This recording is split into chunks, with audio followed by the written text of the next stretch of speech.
Salut. Alors avant de critiquer tout ce qui est Bergoglio, faux pape, Vatican, fausse église qui n'est plus catholique, eh bien, je tiens à dire déjà que je ne suis absolument pas en solidarité avec les protestants, évangélistes et musulmans qui passeraient par là. Je ne suis pas en train de critiquer le côté Vatican pour faire plaisir aux antéchrists ou aux antichrists.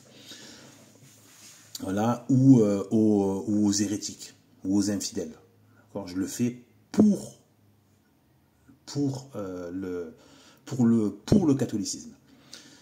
Ceux qui seraient donc catholiques mais affiliés à Vatican et qui croiraient, bon, faut quand même être aveugle aujourd'hui ou vouloir un peu s'aveugler pour croire que c'est encore voilà, le catholicisme qui est prôné, sachez que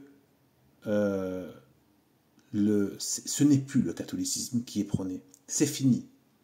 Donc, retarder un petit peu pendant que c'est en train de pourrir, ce n'est que retarder pour pourrir avec. Non, là, il faut couper la pourriture, il faut se séparer de la pourriture. Eh bien, voilà, parce que même ceux qui seraient encore bons à l'intérieur vont finir par se faire corrompre par effet de contamination. C'est déjà le cas, regardez l'état, la catastrophe, l'état des mœurs de ceux qui, voilà, bon, de tout, les églises vides, enfin, faut arrêter, hein, bon, c'est plus la peine, c'est terminé, le temps de sauver les meubles, de concéder, il y a des choses, il n'y a plus rien, ça y est, tout est quasiment perdu. À ce stade-là, il faut quoi de plus en fait? Il faut réhabiliter Luther, Mahomet, je sais pas, le Sanhédrin, le Caïphe aussi. Il faudrait les réhabiliter peut-être pour faire la paix avec eux. Non. Donc, à ce stade-là, vu ce que prône, ce qui sort du Vatican, ce n'est plus le catholicisme. Donc aujourd'hui, il faut être sédévacantiste. Et donc voilà. Et donc à ces fidèles, à ces catholiques qui sont de bonne volonté, mais qui sont perdus dans l'église conciliaire, rapprochez-vous de prêtres sédévacantistes. Rapprochez-vous de sédévacantistes tout simplement, parce que ce sont les derniers vrais catholiques qui essayent encore de garder, bien la foi telle qu'elle est, et donc la vérité de Dieu telle qu'elle a été donnée par Jésus. Donc, moi, je veux faire un petit défi, hein, puisqu'apparemment, c'est des vacantistes, hein, voilà, qui ne sont pas en union avec Bergoglio, ni d'ailleurs à l'époque avec Jean-Paul II, qui était le pire encore. Enfin non, c'était pas, c'est du même acabit. Eh bien, simplement un petit défi tout simple, mais vraiment gentil, hein, c'est pas compliqué, ça va même dans leur sens, normalement. Donc, ce sont des ministres et serviteurs de Jésus-Christ, un pape, les cardinaux, les évêques, les prêtres. Donc, ils ne devraient pas avoir de problème pour faire ceci. Se filmer ou s'enregistrer en disant quels prêtres ils sont, s'ils ne veulent pas se filmer, voilà, eux-mêmes. Et aussi, bon, ceux qui ont des messes avec des fidèles, ceux qui ont encore des fidèles dans leur paroisse, eh bien, de tenir ce discours, et Bergoglio en premier. Donc il faut qu'il accepte ce défi, de parler publiquement, et de juste de répéter ces phrases de Jésus-Christ. J'en ai sélectionné, bien évidemment, avec un certain but. Donc, Jean 15, souvenez-vous de la parole que je vous ai dite. Le serviteur n'est pas plus grand que son maître.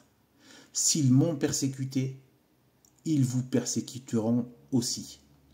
S'ils ont gardé ma parole, ils garderont aussi la vôtre.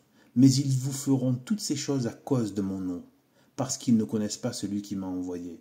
Si je n'étais pas venu et que je ne leur eusse point parlé, ils n'auraient pas de péché. Mais maintenant, ils n'ont aucune excuse de leur péché. Voilà. Ensuite, ne croyez pas que je sois venu apporter la paix sur la terre. Je ne suis pas venu apporter la paix, mais l'épée. Car je suis venu mettre la division entre l'homme et son père, entre la fille et sa mère, entre la belle-fille et sa belle-mère. Et l'homme aura pour ennemi les gens de sa maison. Celui qui aime son père ou sa mère plus que moi n'est pas digne de moi. Et celui qui aime son fils ou sa fille plus que moi n'est pas digne de moi. Celui qui ne prend pas sa croix et ne me suit pas n'est pas digne de moi. Celui qui conservera sa vie la perdra. Et celui qui perdra sa vie à cause de moi la retrouvera. Voilà, juste de répéter ça. Juste de répéter ça. C'est pas compliqué de répéter ça publiquement à vos fidèles. Enfin, aux gens, ou prendre position publiquement comme ça. Dire aussi, donc, publiquement que le mariage soit honoré de tous et le lit conjugal exempt de souillure, car Dieu jugera les impudiques et les adultères. Donc de Saint Paul, hein, premier, enfin voilà, hein, l'apôtre, aux Hébreux. Donc dire ça, que le mariage soit honoré de tous et le lit conjugal exempt de souillure, car Dieu jugera les impudiques et les adultères. Dire ça publiquement, en disant, voilà, que vous prenez la parole de votre Seigneur Jésus-Christ. Et maintenant, et de notre Seigneur Jésus-Christ, et aussi, bon, j'ajoute aussi dans l'épître, dans 1 Corinthiens, ne savez-vous pas que les injustes n'hériteront point le royaume de Dieu?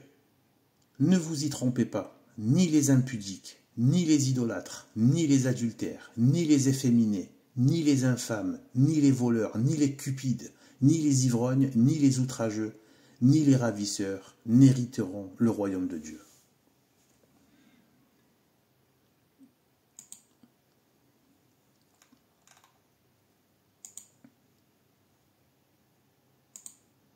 Une petite seconde. Aussi la partie qui était juste avant, là, non. Si vous étiez du monde, le monde aimerait ce qui est à lui. Mais parce que vous n'êtes pas du monde, et que je vous ai choisi du milieu du monde, à cause de cela, le monde vous hait. Je répète, et ça il faut le répéter, il faut le dire, donc aux fidèles, que Bergoglio le dise à sa fenêtre, etc. Si vous étiez du monde aimerait ce qui est à lui. Mais parce que vous n'êtes pas du monde, et que je vous ai choisi du milieu du monde, à cause de cela, le monde vous hait. Souvenez-vous de la parole que je vous ai dite, le serviteur n'est pas plus grand que son maître. S'ils m'ont persécuté, ils vous persécuteront aussi. S'ils ont gardé ma parole, ils garderont aussi la vôtre.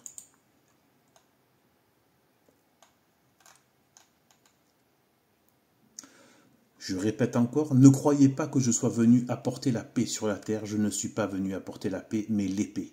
Car je suis venu mettre la division entre l'homme et son père, entre la fille et sa mère, entre la belle-fille et sa belle-mère, et l'homme aura pour ennemi les gens de sa maison.